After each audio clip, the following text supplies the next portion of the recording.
नमस्कार दोस्तों, स्वागत है आपका इस शानदार ऑडियो बुक में। मैं रोहित हूँ। आज मैं आपको सुनाने जा रहा हूँ एक अद्भुत जापानी किताब वाबी साबी।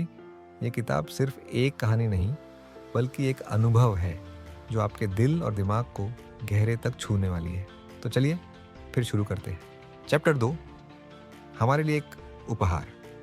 जापान की पहाड़ी प्रकृति को देखते हुए, जहाँ जंगल, खेत और कृषि भूमि देश के लगभग 80% हिस्से में फैली हुई है, ये कोई आश्चर्य की बात नहीं है कि देश के शहरी क्षेत्र भीड़ भाड़ वाले हैं। टोक्यो की जनसंख्या 13 मिलियन से अधिक है और प्रति वर्ग किलोमीटर 6000 से भी अधिक लोग रहते हैं। इसके परिणाम स्वरूप जापानी लोग छोटे स्थानों के वास्तुकला और सजावट में माहिर हो गए हैं।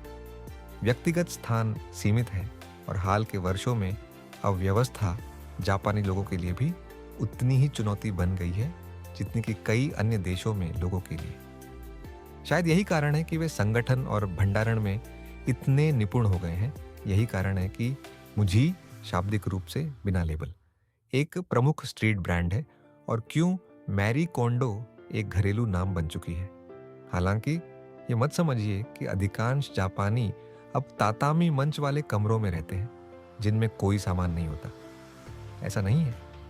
जबकि न्यूनतावाद की संपूर्ण अवधारणा ने कई लोगों पर एक परिवर्तक प्रभाव डाला है, ये कभी कभी एक और प्रकार की पूर्णता बन सकती है। ये एक और अवसर हो सकता है खुद को सही न करने के लिए आलोचना करने का, और ईमानदारी से कहूँ तो ये थकाऊ हो सकता है। शायद आप मेरे जैसे हैं। आप न्यूनतावाद के दर्शन को पसंद करते हैं और एक पूरी तरह से सजा हुआ घर का सपना देखते हैं, लेकिन पाया कि अनुशासित न्यूनतावाद आपके लिए सही नहीं है, क्योंकि आपके पास बच्चे, पालतू जानवर, एक व्यस्त जीवन शैली, एंटीक चाय पत्तियों के लिए एक अजीब सी रुचि, स्थानीय पुस्तकालय से अधिक किताबें हैं, या कोई अन्य कारण जो आपको पूरी तरह से व्यवस्थित मोजे की दराज से दूर भागने का कारण बनता है। या शायद आप किराएदार हैं और आपके पास अपने रहने के स्थान को बदलने की सीमाएं हैं। या हो सकता है कि आपका बजट तंग हो और आपको लगता हो कि एक स्वागतपूर्ण घर सिर्फ उन लोगों के लिए है जिनके पास अधिक खर्च करने की क्षमता है। या फिर आप सिर्फ व्यस्त हैं और ऐसा लगता है कि सब कुछ क्रमबद्ध करने के लिए बहुत प्रयास करना है। अगर इनमें से कुछ भी आपको परिचित लगता है, तो आध्यात्मिक सादगी का वैकल्पिक दृष्टिकोण शायद आपके लिए हो। आध्यात्मिक सादगी वह तरीका है जिससे आप अपने घर को प्रेम से सजा सकते हैं, बिना इसे पूरी तरह से न्यूनतम या अत्यधिक कोशिश किए हुए। ये एक तरीका है अपनी जगह को व्यवस्थित और व्यक्तिगत बनाने का, जिससे आपका घर स्वागतपूर्ण और सुंदर बनता है, फिर भी ऐसा महसूस होता है कि यह जीवित है। वाबी साबी का दृष्टिकोण हमें आध्यात्मिक सादगी को अपनाने और जो हमारे पास पहले से है उसकी सराहना करने के लिए प्रेरित कर सकता है। जापानी में एक प्यारा सा वाक्य है, ईगो कोची गा योई। इसके कंजी शाब्दिक रूप से यहाँ हृदय स्थान उत्तम का अर्थ रखते हैं, और इसका इस्तेमाल आराम की भावना, घर जैसा महसूस होने को व्यक्त करने के लिए किया जाता है। मुझे इसे एक खुश दिल के लिए जगह के रूप में सोचने में अच्छा लगता है। यही हम आध्यात्मिक सादगी के साथ बनाना चाहते हैं। आपका घर, आपकी जगह, हम जिन जगहों पर रहते हैं, वे हमारे जीवन जीने के तरीके और हमारे दैनिक जीवन के दौरान महसूस होने वाली भावनाओं को प्रभावित करती है।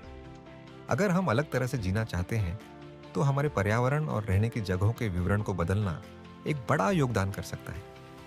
हमारे घर शरण स्थल, एकत्रित स्थान, प्रेम और हंसी, एकांत और विश्राम के भंडार हो सकते हैं। ये हमें स्थिरता, आराम, प्रेरणा और विश्राम प्रदान कर सकते हैं। हमारे घर वह स्थान है जहां हमारी कहानियां लिखी जाती और इनमें हर दिन के अनुभव को बढ़ाने की क्षमता है। वाबी साबी से प्रेरित घर जीवित, प्रिय और कभी पूरी तरह से समाप्त नहीं हुआ। आध्यात्मिक सादगी की सुंदरता यह है कि यह हमें किसी भी निवास, चाहे उसका आकार या बजट कुछ भी हो, एक सुंदर जगह बनाने में मदद कर सकती है। ये उन लोगों के लिए राहत का कारण है जो डिजाइन पत्रिकाओं के दीवाने होते हैं और पिंटरेस्ट और इंस्टाग्राम पर घंटों बिता देते हैं, लेकिन फिर भी उन्हें यह महसूस होता है कि उनका घर कभी वैसा नहीं दिखेगा वाबी साबी हमें याद दिलाता है कि यह वैसा नहीं दिखना चाहिए। घरों का उद्देश्य जीने के लिए होते हैं और जीना कभी पूरी तरह से व्यवस्थित नहीं होता। अच्छी खबर यह है कि वास्तविक जीवन का हल्का सा अराजकता कुछ संपादन के बाद बहुत कुछ दिखा सकती है। हम में से अधिकांश के पास पहले से ही एक स्वागतपूर्ण स्थान बनाने की सामर्थ्य है। बस थोड़े समय और ध्यान से आपका घर एक शरण स्थल बन सकता है, जो वह सब कुछ दर्शाता है जो आपके लिए वास्तव में मायने रखता है। सुंदरता बनाना। अगर आप पुराने शेड स्टूडियो की खिड़की से अपनी नाक लगाकर अंदर देखेंगे तो आप माकिको हेस्टिंग्स को अपनी कांटा पेडल पर काम करते हुए देख सकते हैं, जो एक लकड़ी की कुर्सी पर बैठी है, जो मिट्टी के धब्बों से सनी और कारीगर के काम के अदृश्य अंगूठे के निशानों से भरी हुई है। आप देखेंगे कि उनके कंधे धीरे धीरे उठते और गिरते हैं क्योंकि वह मिट्टी को आकार देने में लगी है। उनके पीछे की अलमारी में आप सूखते हुए टुकड़ों की पंक्तियां देखेंगे, प्रत्येक को प्रेम से हाथ से तैयार किया गया और उनकी स्वाभाविक सुंदरता की समझ के साथ। जब मैंने माकिको का काम पहली बार 7 साल पहले जाना था, जब मैंने 2011 में हुई भयंकर पूर्वी जापान भूकंप के पीड़ितों के लिए धन जुटाने के उद्देश्य से बनाई गई चिड़िया के आकार की कांटा स्टिक रेस्ट का सेट खरीदी थी। कुल मिलाकर उन्होंने 1000 से अधिक चीनी पक्षी बनाए थे, जो मीना मिसानरिकु नगरवासियों की मदद के लिए बनाए थे, जो 70% सुनामी द्वारा नष्ट हो गए थे। माकिको ने वर्षों में अपनी खुद की चुनौतियों का सामना किया, लेकिन वह अपने परिवार और अपनी रचनात्मकता के लिए गहरी सराहना के साथ दूसरी तरफ आई। आजकल माकिको अपने ऑनलाइन शॉप और व्यापार ग्राहकों के लिए प्रत्येक अपने टुकड़े को व्यक्तिगत देखभाल के साथ तैयार करती है। उनकी सौंदर्य विकल्पों के बारे में पूछने पर वो बताती हैं कि एक क्षेत्र में सादगी दूसरे क्षेत्र में विवरण की अनुमति देती है। एक उदाहरण के रूप में वह हाल ही में एक स्थानीय रेस्तरां के प्रमुख शेफ के लिए बनाए गए डिनर प्लेट सेट का उल्लेख करती है। असामान्य रूप से सपाट इन प्लेटों पर एक उत्कृष्ट कोबाल्ट ग्लेज है, जो प्लेट से प्लेट में थोड़ी भिन्नता दिखाती है, जिससे प्रत्येक डाइनर को उनके भोजन का एक अद्वितीय दृश्य अनुभव मिलता है। उनके रूप, सजावट और रंग पर विचार करने के अलावा माकिको अपने प्लेटों को सिर्फ भोजन के लिए नहीं, बल्कि यादों के लिए एक रिसेप्टेकल के रूप में देखती है। यह महत्वपूर्ण है कि वह मानती हैं कि ग्राहक प्रत्येक टुकड़े की सुंदरता को पूरा करता है जब वह इसका उपयोग करता है और इसे संजोता है। और यही एक महत्वपूर्ण अवलोकन है। जापानी सुंदरता केवल देखने में नहीं, बल्कि अनुभव में पाई जाती है। सतह पर सुंदरता, यदि हम जापानी स्वाद के मुख्य प्रकारों को एक स्पेक्ट्रम पर चिह्नित करें तो यह कुछ इस प्रकार दिखेगा। हड्डे, दिखावा, आडंबरपूर्ण, उदार, एक चमकदार किमोनो, गहनों से सजे नाखून, उच्च रंगीन मंगा पात्र, रंग प्राथमिक रंगों से लेकर नियन तक हो सकते हैं, इकी सा ठाट, स्टाइलिश, दुनियावी और परिष्कृत। ऐसा दिखना जो बिना मेहनत के कूल लगे, हालांकि इसमें कुछ प्रयास हो सकता है। तेज सूट और परिष्कृत ऑफिस वियर, आत्मविश्वास से रंगों का उपयोग। शिबुई, कभी कभी इसे कठोर, शांत, सूक्ष्म या नियंत्रित के रूप में अनुवादित किया जाता है। हालांकि जापानियों के लिए यह शब्द अधिक जटिल है, जो शांतता, गहराई, सादगी और शुद्धता का संकेत करता है। 10 हाल के समय में शिबुई का मतलब कुछ ऐसा हो गया है जो धीरे धीरे ठंडा, अच्छे डिजाइन वाला और अनौपचारिक शैली से जुड़ा होता है। रंगों के संदर्भ में इसका मतलब गहरे, समृद्ध और गहरे रंग होते हैं, जिनमें कुछ तटस्थ और हल्के एक्सेंट रंग होते हैं, जैसे हाइड्रेंजिया का पैलेट। 11 जिमी, शाब्दिक रूप से इसका मतलब है पृथ्वी स्वाद, संयमित, पारंपरिक, अप्रत्यक्ष, तटस्थ, बेज या सुस्त ग्रे टोन। यदि पैटर्न हो तो एक कम कंट्रास्ट वाला सामान्य डिजाइन। इन स्वादों में से प्रत्येक में सुंदरता की जगह है, लेकिन वे सतह पर बहुत अलग दिखते हैं। इन्हें दृष्टिकोणों का वर्णन करने के लिए भी इस्तेमाल किया जा सकता है। वाबी साबी कहाँ फिट होता है? काफी समय से वाबी साबी शब्द का उपयोग पश्चिम में एक विशेष स्वाद का वर्णन करने के लिए किया जा रहा है। यह एक प्राकृतिक, देहाती रूप का प्रतिनिधित्व करता है। जो अपूर्णता, जैविक सामग्री, बनावट और चरित्र की सराहना करता है। रंगों के संदर्भ में इसे प्रकृति के सूक्ष्म रंगों के रूप में सोचा जा सकता है। पृथ्वी के रंग हरे, नीले, तटस्थ, ग्रे और जंग। मुझे इन विशेषताओं वाले वस्त्र पसंद है। मैं इन्हें आकर्षित करता हूँ और मैं इन्हें अपने घर में सजाता हूँ। लेकिन ये वे वाबी साबी नहीं है जिनके बारे में हम गहरे संदर्भ में बात कर रहे हैं। मुझे लगता है कि यह अर्थ में बदलाव कुछ समय पहले हुआ था, जब कुछ साहसी विदेशियों ने वाबी साबी के प्रति रुचि रखते हुए इसके असली सार को समझने की कोशिश की।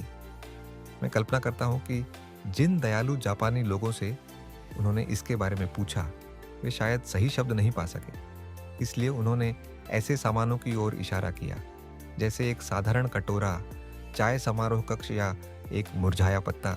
ऐसे सामान जिनसे वे वाबी साबी का अनुभव करते थे, लेकिन जो स्वाभाविक रूप से ऐसा नहीं था। इसके परिणाम स्वरूप हम एक अजीब स्थिति में आ गए हैं, जहां हम में से कई लोग वाबी साबी को एक विशेष दिखावट के रूप में पहचानते हैं, जो अपूर्णता और समय के निशान का सम्मान करता है, बजाय इसके कि इसके गहरे अर्थ की सराहना करें। गलतफहमी से बचने के लिए और एक जापानी शब्द के अभाव में मैं इस विशेष प्रकार की दृश्य स्वाद सतह पर को वाबी साबी एस्क शब्द से संदर्भित करूंगा, और इसके विपरीत गहरे स्तर पर वाबी साबी के दर्शन को जीवन की सुंदरता के अनुभव के रूप में। यहाँ कुछ सामान्य शब्द दिए गए हैं जो वाबी साबी एस्क रूप को वर्णित करने के लिए इस्तेमाल किए जाते हैं। विषम वातावरणीय दोषपूर्ण सुंदरता, विनम्र अपूर्ण अनियमित समय के निशान, मामूली प्राकृतिक नॉस्टैल्जिक जैविक, कच्चा नियंत्रित खुरदुरा देहाती, शांत सरल आत्मीय सूक्ष्म बनावटदार अव्यक्त। यदि हम इस वाबी साबी एस्क को स्वाद स्पेक्ट्रम में जोड़ते तो मुझे लगता है कि यह शिबुई और जिमी के बीच कहीं बैठेगा। हालांकि यह कहाँ बैठता है, यह निश्चित रूप से स्वाद का मामला है। आपकी प्राकृतिक शैली क्या है? एक पल के लिए विचार करें कि आपकी प्राकृतिक स्वाद इस स्पेक्ट्रम पर कहाँ स्थित है। इसे पहचानने में आपकी मदद करने के लिए अपने घर के चारों ओर देखें और उस प्रकार की जगहों के बारे में सोचें जो आपको प्रेरित करती है। याद रखें, दृश्य रुचि रंग से नहीं, बल्कि बनावट, आकार, पैमाना और छाया से भी आ सकती है। अगर आपकी स्वाद हड्डे या इकी है, तो वाबी साबी एस्क शैली थोड़ी शांति और शांति जोड़ सकती है और आपको प्रकृति से फिर से जुड़ने में मदद कर सकती है। अगर आपकी स्वाद शिबुई है, तो वाबी साबी एस्क शैली आपके लिए प्राकृतिक रूप से उपयुक्त हो सकती है, यदि यह पहले से आपके ध्यान में नहीं है, और यह थोड़ा और चरित्र और कहानी ला सकती है। अगर आपकी स्वाद जिमी है, तो वाबी साबी एस्क शैली थोड़ा गर्मी और समृद्धि जोड़ सकती है। सतह के नीचे की सुंदरता, जापानी सुंदरता की सराहना केवल बाहरी दिखावट तक सीमित नहीं, इसके बजाय सतह के नीचे की सुंदरता से जुड़ी एक विशेष भावनात्मक गुणवत्ता का वर्णन करने के लिए विशेष शब्द है, जो हमारे उस सुंदरता के अनुभव से संबंधित है। इस संदर्भ में उपयोग किए जाने वाले विभिन्न शब्द हैं, जिनमें से कुछ अन्य शब्दों से समान अर्थ रखते हैं। इसे सरल रखने के लिए मैं यहाँ सिर्फ सबसे महत्वपूर्ण शब्दों को साझा करना चाहता हूँ। मोनोनो आवरे। मोनोनो आवरे शब्द एक परिष्कृत संवेदनशीलता और समय सीमित सुंदरता के प्रति भावनात्मक प्रतिक्रिया को दर्शाता है, और इसे विभिन्न रूपों में अनुवादित किया गया है, जैसे चीजों का दुख, चीजों की कड़वी मीठी मार्मिकता, और यहाँ तक कि चीजों की ये नश्वरता में सुंदरता है। पहले नजर में ये वाबी साबी के विचारों जैसा प्रतीत हो सकता है, लेकिन एक स्पष्ट अंतर है। मोनोनो आवरे सुंदरता और उस सुंदरता का गायब होने का समय पर ध्यान केंद्रित करता है, जबकि वाबी साबी हमें उस सुंदरता के बारे में, जीवन के बारे में क्या याद दिलाता है, इस पर ध्यान आकर्षित करता है। युगेन। युगेन शब्द हमारे द्वारा देखी गई दुनिया की गहराई को संदर्भित करता है, जैसा कि हमारी कल्पना से देखा जाता है। इसे सुंदरता की कृपा, रहस्य और इस वास्तविकता की सराहना के रूप में बताया गया है कि हम खुद से कहीं अधिक बड़े कुछ का हिस्सा हैं। युगेन पारंपरिक जापानी नो नाटक का एक महत्वपूर्ण सिद्धांत माना जाता है। वाबी, जैसा कि हमने पहले अध्याय में देखा, वाबी वह भावना है जो सादगी में सुंदरता को पहचानने से उत्पन्न होती है। ये एक शांत संतोष की भावना है जो भौतिकवादी दुनिया के ट्रैप से दूर पाई जाती है। साबी, फिर से, जैसा कि हमने पहले अध्याय में देखा, साबी वह गहरी और शांत सुंदरता है जो समय के साथ उभरती है। दृश्य रूप में हम इसे उम्र, मौसम, धब्बे और प्राचीनता के निशान के रूप में पहचानते हैं और इस प्रकार इसे किसी चीज की उपस्थिति को वर्णित करने के लिए इस्तेमाल किया जा सकता है। लेकिन यह उससे कहीं अधिक गहरा है। यह एक विशिष्ट सुंदरता है जो जीवन के प्राकृतिक चक्र का सम्मान करती है और हमें भावनात्मक प्रतिक्रियाओं की एक श्रृंखला, जैसे कि खेद, उदासी, विचारशीलता और इच्छा को उत्पन्न करती है। ये भावनात्मक तत्व जापानी सौंदर्य बोध के लिए बहुत महत्वपूर्ण है। सौंदर्य की सराहना करने के लिए हमें रुकने, ध्यान देने, खुले रहने और ट्यून इन करने की आवश्यकता है। एक कमरे में एक बार जगह बनाना प्रारंभिक परिणामों की संतुष्टि उत्साह को जन्म देती है। इसलिए मैं हमेशा यह मानता हूं कि पहले हमें वही टैकल करना चाहिए जो हम सबसे अधिक बार देखते हैं। पहले इस अध्याय में दिए गए टिप्स का उपयोग करके मुख्य वस्तुओं, किताबें, कपड़े, खिलौने, फाइलें आदि को डिक्लटर करें। फिर इन विचारों को एक कमरे में एक बार अपने घर या कार्य क्षेत्र में आजमाएं। फर्श से सब कुछ हटा दें, सतहों से सब कुछ हटा दें, दीवारों से सब कुछ हटा दें। अब धीरे धीरे वापस जोड़ें और खुद से निम्नलिखित सवाल पूछें। जब मैं इस कमरे में हूं तो मुझे कैसा महसूस होना चाहिए? कौन सा रंग पैलेट मुझे उस तरीके से महसूस कराने में मदद करेगा? इस अध्याय में साझा किए गए स्वाद के स्पेक्ट्रम पर विचार करें और कैसे वह भी साबी-एस्क शैली और रंग कमरे में शांति, गर्मी और चरित्र ला सकते हैं। मुझे इस खाली स्थान के बारे में क्या पसंद है? इसके कौन से पहलुओं को मैं साफ रखना चाहता हूँ? अगर आपको फिर से पेंट करने का मन हो तो यह अच्छा समय है। दीवारों पर मैं क्या अलग कर सकता हूँ? क्या खास होगा? क्या कुछ ऐसा है जिसमें कोई मतलब या यादें हैं? दिलचस्प चीज़ों के उदाहरण जिन्हें फ्रेम में डाला जा सकता है।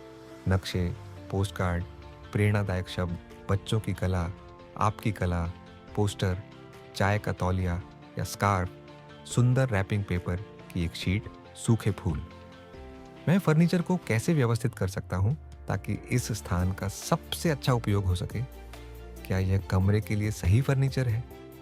ये अच्छा समय हो सकता है किसी चीज़ को बेचने का जो आपके लिए काम नहीं करती और एक फ्ले मार्केट, एंटीक शॉप या स्वतंत्र फर्नीचर निर्माता से विचार लेने के लिए जाएं या खुद कुछ नया बनाने की कोशिश करें। कौन सी विशेष वस्तुएं हैं जो मैं पहले से ही इस कमरे में ला सकता हूँ? क्या चीज़ें कहानी का एहसास दिलाती हैं? क्या मैं कुछ पुनः उपयोग कर सकता हूँ?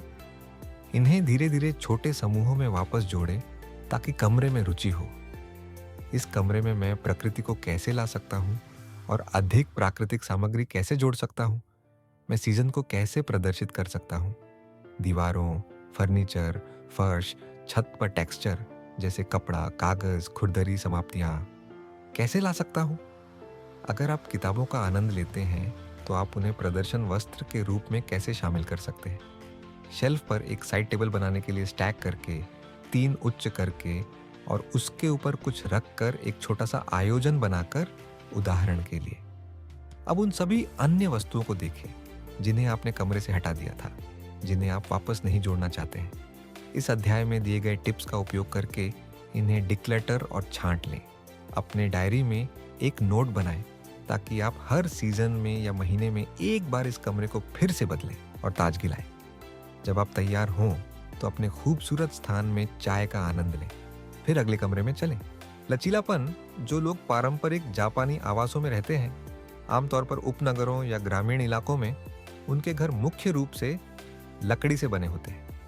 दीवारें पतली होती हैं और अक्सर जगह के सर्वोत्तम उपयोग के लिए लचीली होती है।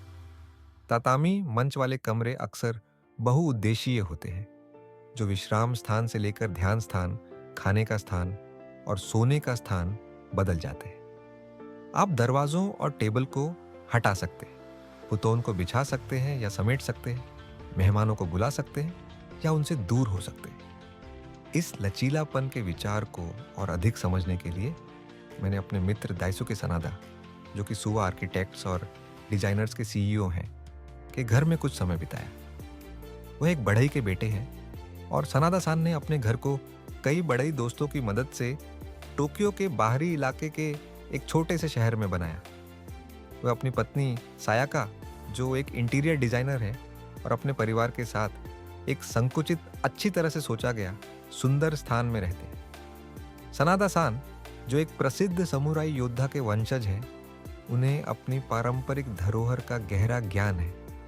वह इसे अपने काम में लाते हैं, साथ ही एक समकालीन दृष्टिकोण और आरामदायक स्थानों का प्रेम, जो उनमें रहने वाले लोगों के बीच रिश्तों को मजबूत करने में मदद करता है।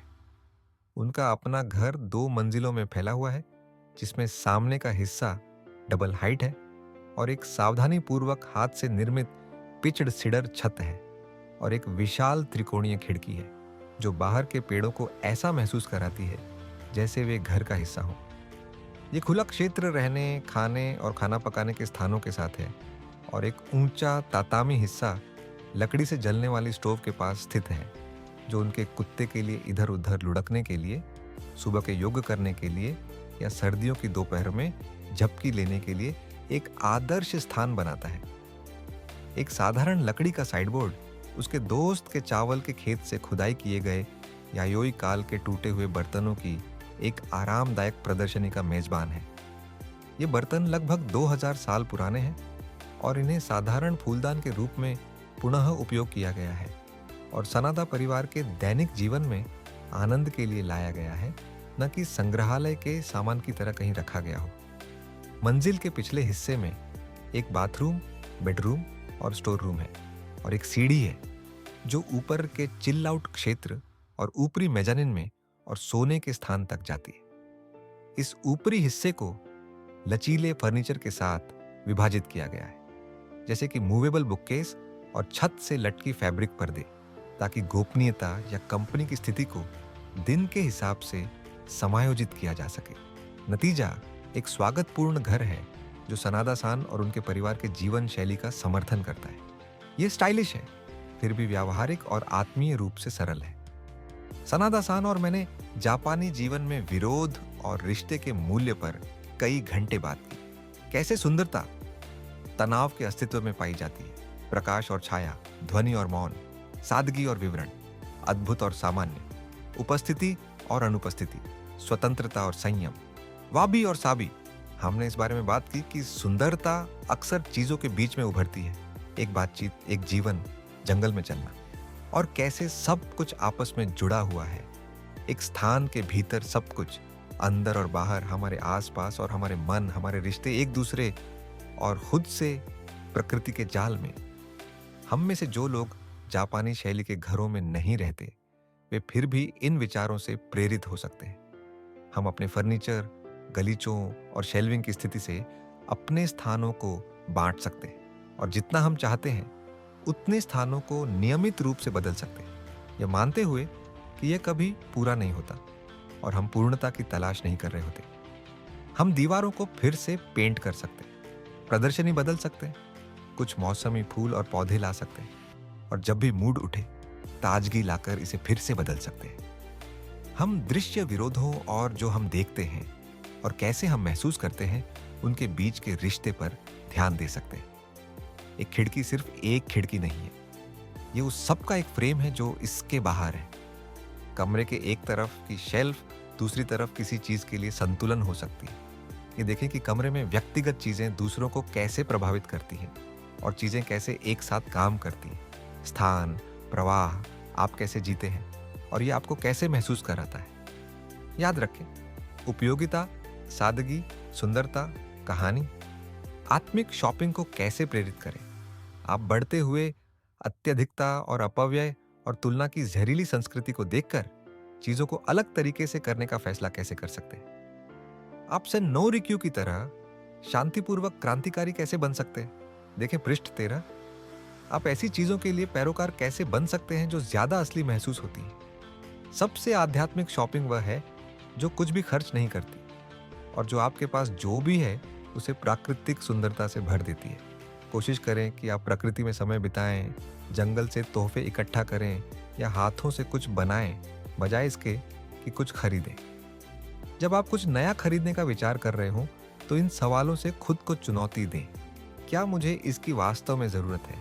क्या मेरे पास पहले से कुछ ऐसा है जो यह काम कर सकता है? क्या मैं इसका वास्तव में इस्तेमाल करने वाला हूँ? क्या मुझे यह पसंद है? क्या मुझे इसे 24 घंटे बाद भी चाहिए होगा? 1 साल बाद? चाहत में भी एक सुंदरता होती है। क्या मैं इसे चाहने से पहले कुछ समय इंतजार कर सकता हूँ ताकि मैं सुनिश्चित कर सकूँ कि मुझे यह वास्तव में चाहिए? क्या यह उस जीवन के चरण के लिए उपयुक्त है जिसमें मैं अब हूँ? या इसे खरीद कर क्या मैं अतीत को पकड़ने की कोशिश कर रहा हूँ या भविष्य में अपनी जिंदगी के किसी विशेष संस्करण पर दबाव डाल रहा हूँ? क्या यह मेरे द्वारा रखी गई अन्य चीजों के साथ मेल खाता है? क्या यह मेरी जगह का उपयोग अधिक लचीले तरीके से करने में मदद करेगा? क्या यह ऐसी चीज है जिसे मैं मुफ्त में उधार लेकर या व्यापार करके प्राप्त कर सकता हूँ? मैं इसके लिए जगह बनाने के लिए क्या छोड़ने के लिए तैयार हूँ? इसे खरीदने के लिए मुझे क्या बलिदान करना पड़ेगा? क्या यह इसके लायक है? क्या यह प्राकृतिक सामग्रियों से बना है? अगर नहीं, तो क्या इसका कोई संस्करण है जो प्राकृतिक सामग्रियों से बना हो? क्या यह लंबा चलने वाला संस्करण पाने के लिए थोड़ा अधिक खर्च करने के लायक है? प्रकृतिवादी साबी से प्रेरित घर का एक आवश्यक तत्व है, क्योंकि यह पूरी वाबी साबी दर्शन के सबसे गहरे हिस्से से जुड़ी हुई है जो हमें जीवन की नश्वरता की याद दिलाती है।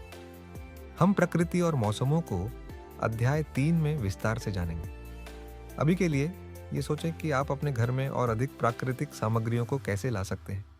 उदाहरण के लिए खुरदुरी बनावट वाला लकड़ी, बांस, मिट्टी, पत्थर, सुस्त धातुएं, हस्त निर्मित कागज या प्राकृतिक फाइबर से बुने हुए बनावट। मेरी पसंदीदा धरोहरों में से एक पुरानी लकड़ी की चावल की बाल्टी है जिसे हम लकड़ी का ताप रखने के लिए इस्तेमाल करते हैं। अपने विचारों के साथ रचनात्मक बने, अपसाइकल करें, पुनः उपयोग करें। फ्ले मार्केट्स और पुराने सामान की दुकानों में समय बिताएं। उम्र अक्सर प्राकृतिक सामग्रियों में गहराई और सुंदरता जोड़ती है, इसलिए यह मानने की बजाय कि आपको नया खरीदना होगा, पुरानी चीज़ों का इस्तेमाल करें।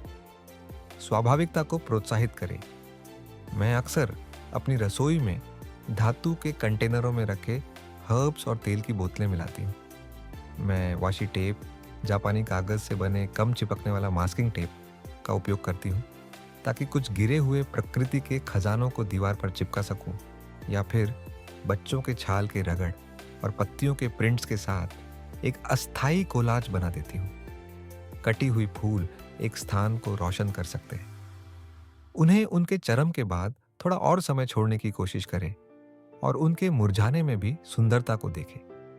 यह भी ताजगी का एहसास कराता है जब आप थोड़ी जंगलीपन को अपनाते हैं, जैसे कि जंगली फूलों और पाए गए सामानों का उपयोग, यहाँ तक कि सुंदर खरपतवार भी। बाहर जाएं और देखिए कि इस विशेष मौसम में प्रकृति आपको क्या दे रही। जंगल, लकड़ी, झाड़ी या समुद्र तट से आप क्या खजाना अपने घर में ला सकते हैं। गिरे हुए पत्ते, बेरी, कॉन्कर्स, इकोर्न, बीज के डिब्बे, शैल, बहता लकड़ी और पंख सभी प्रकृति और वाबी साबी की आत्मा को अपने अंदर समेटे हुए हैं। इन प्राकृतिक वस्तुओं को अपने घर के कोनों में एकत्रित प्रदर्शनों में शामिल करने की कोशिश करें। शायद एक पसंदीदा किताब और कुछ पुराने ग्लासेस के साथ, या फिर आपकी पुरानी टाइपराइटर और पुराने रिबन का ढेर। सर्दी की बेरी का एक टुकड़ा एक छोटे से जग में, आपके अपने बगीचे से एक मुट्ठी भर स्नोड्रॉप्स, एक गिरे हुए शाखे पर एक स्ट्रिंग लाइट्स का झूला। विवरण जापान में विवरण पर ध्यान देना हर जगह देखा जाता है। कैफे, दुकानों, घरों, मंदिरों और तीर्थ स्थलों में, यहाँ तक कि सार्वजनिक स्थानों में भी किसी ने एक छोटा सा विवरण जोड़ने का ख्याल रखा होता है। ये विवरण एक स्थान की रुचि में जोड़ते हैं और वास्तव में इसे आपका बना सकते हैं। हमारे सीढ़ियों पर एक डबल हाइट खिड़की है जिसमें पहले लंबे भारी पर्दे लगे थे।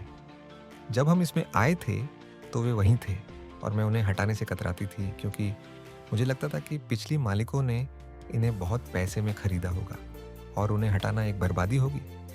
लेकिन मैं उन सीढ़ियों पर कई बार चढ़ती और उतरती थी, और हर बार जब मैं पर्दों के पास से गुजरती तो मुझे थोड़ा नफरत महसूस होती।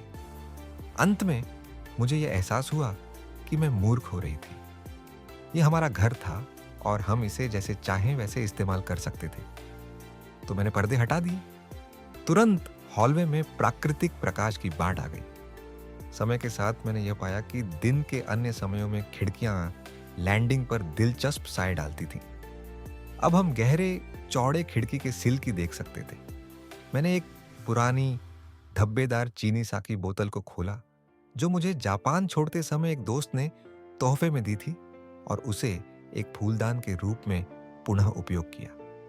उसके पास मैंने समुद्र तट से छोटे छोटे कंकड़ रखे जो एक हवा महल दिन में छोटे हाथों द्वारा खोजना गया था, और इसे एक साधारण पोस्टकार्ड के साथ खत्म किया जिसमें लिखा था, साधारण चीजों में बहुत सुंदरता है। मेरी छोटी सी व्यवस्था खिड़की के दाहिने किनारे पर बैठी है, बाईं ओर खाली जगह है। हर अब और फिर मैं फूल और पोस्टकार्ड को बदल देती हूँ, पत्थरों को ढेर कर देती हूँ या उन्हें इधर उधर ले जाती हूँ। ये मेरी तरह की सुंदरता है, और हर बार जब मैं सीढ़ियों से ऊपर या नीचे जाती हूँ तो ये एक शांति का पल प्रदान करती है। आप अपने घर के चारों ओर शांति और सुंदरता के पॉकेट्स कहाँ बना सकते हैं? वाबी साबी प्रेरित घर के लिए 10 सिद्धांत। यहाँ मेरे वाबी साबी प्रेरित घर के लिए 10 प्रमुख सिद्धांतों का संक्षेप में उल्लेख किया गया है।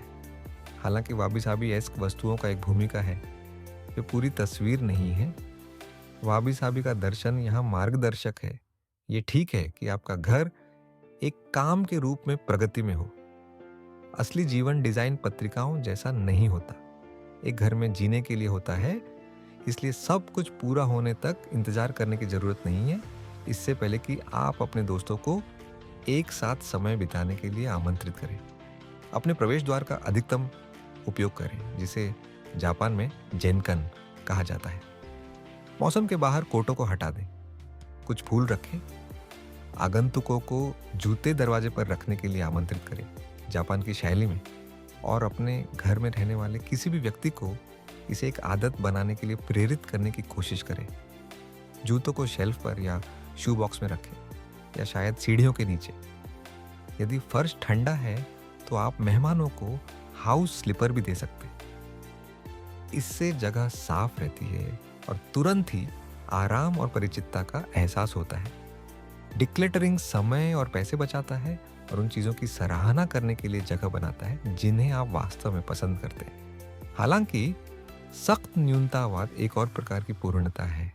इसके बजाय आध्यात्मिक सादगी अपनाएं। सोचें साफ, अव्यवस्थित और स्वागतपूर्ण। प्राकृतिक मैट सामग्री जैसे लकड़ी, मिट्टी और पत्थर को अपने घर में प्रयोग करें, और बिस्तर की चादर, कपड़े और रसोई के सामान के लिए प्राकृतिक कपड़े इस्तेमाल करें। देखें कि ये कैसे एक विशेष चरित्र और शांति लाते हैं। आंख और कल्पना अपूर्णता, विषमताओं और असमान सतहों को पसंद करती है।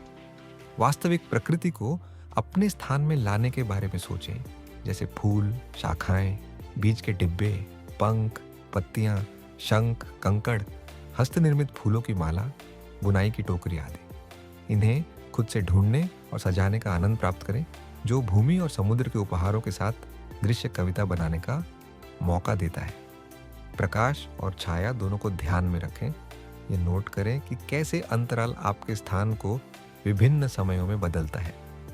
जब मौसम और आपके मूड के अनुसार कम प्रकाश और अंधेरे को अपनाएं। अपने स्थान में 5 इंद्रियों के बारे में सोचें।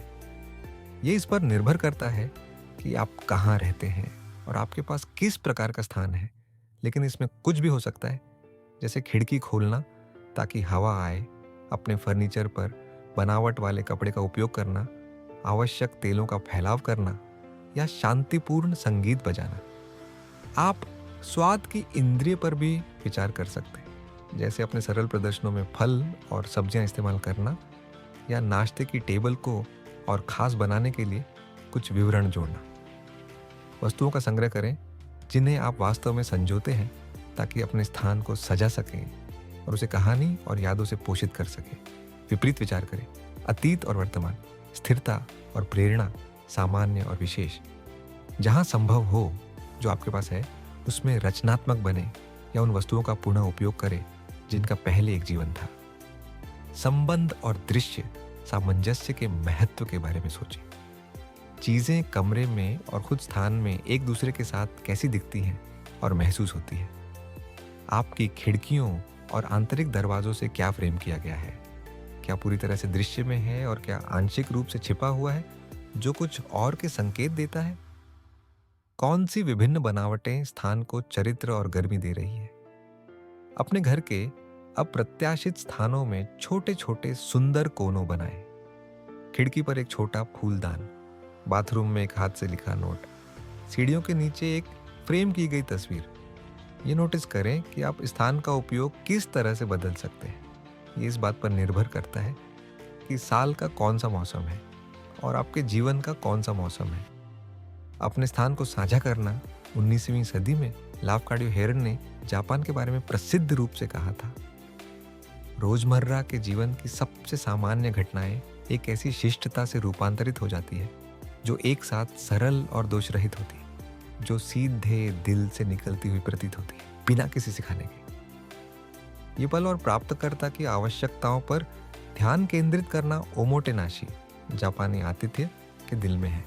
यदि आपने कभी जापानी र्योकन, पारंपरिक अतिथि गृह में समय बिताया है तो आप जानते होंगे कि गहरे विश्राम का एहसास सिर्फ सीडर बाथ के उपचारात्मक पानी से नहीं आता या फुतोन की आरामदायक गर्मी से नहीं, बल्कि झुकी हुई पीठ और शांतिपूर्ण ध्यान से आता है। और वह नाजुक देखभाल जो गोयुकुरी दोजो, कृपया आराम से समय लें, वाक्यांश में लिपटी होती है। इचिगो इचिए एक प्रिय वाक्यांश है जो अक्सर चाय समारोह कक्षों के एल्कोव में लटकने वाली कैलीग्राफी स्क्रॉल्स पर दिखाई देता है। इसका मतलब है यह बैठक केवल यह समय और यह लोगों को याद दिलाने के लिए इस्तेमाल किया जाता है कि इस विशेष अनुभव को संजोएं, क्योंकि यह कभी नहीं दोहराया जाएगा। यदि जापान में कोई आपको अपने घर पर मेजबानी करता है तो चाहे वह अवसर कितना भी साधारण हो, आप शायद खुद को बेहद अच्छे से देखभाल में महसूस करेंगे। ये गर्मजोशी और ईमानदार आतिथ्य केवल उस भोजन और पेय में ही नहीं होता जो आपको दिया जाता है, बल्कि स्वागत की गर्मी, विवरण पर ध्यान और मेजबान की उपस्थिति में भी होता है।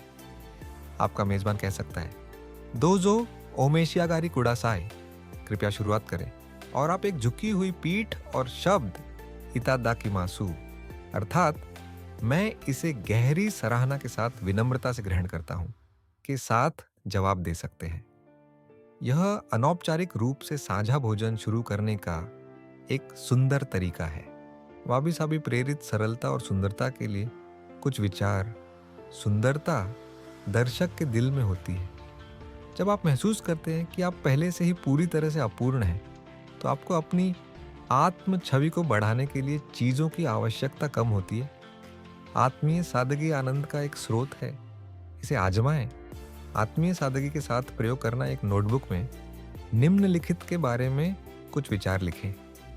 आपका शारीरिक स्थान आपको कैसा महसूस कराता है? आपको इसमें क्या सबसे पसंद है? आप इसमें क्या बदलना चाहते हैं?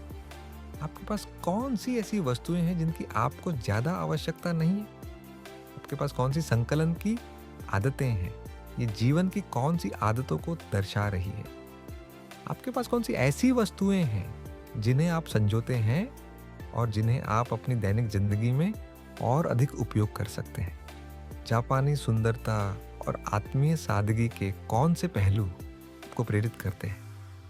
आप इन विचारों को अपने स्थान में कैसे ला सकते हैं? यदि आप अपने जीवन में एक चीज को छोड़ सकते हैं, भौतिक या अन्यथा, तो वह क्या होगी? इससे क्या फर्क पड़ेगा? क्या एक गहरी सुंदरता और आत्मीय सादगी की समझ आपको इसे छोड़ने में मदद करेगी? आप अपनी जिंदगी में और क्या सरल करना चाहेंगे? आपको वास्तव में क्या चाहिए? तो अगले अध्याय में फिर मिलते हैं। तब तक अपना ख्याल रखना, खुश रहना और सबसे जरूरी खुद से प्यार करना। मैं हूं रोहित और बहुत जल्दी फिर मिलूंगा। धन्यवाद।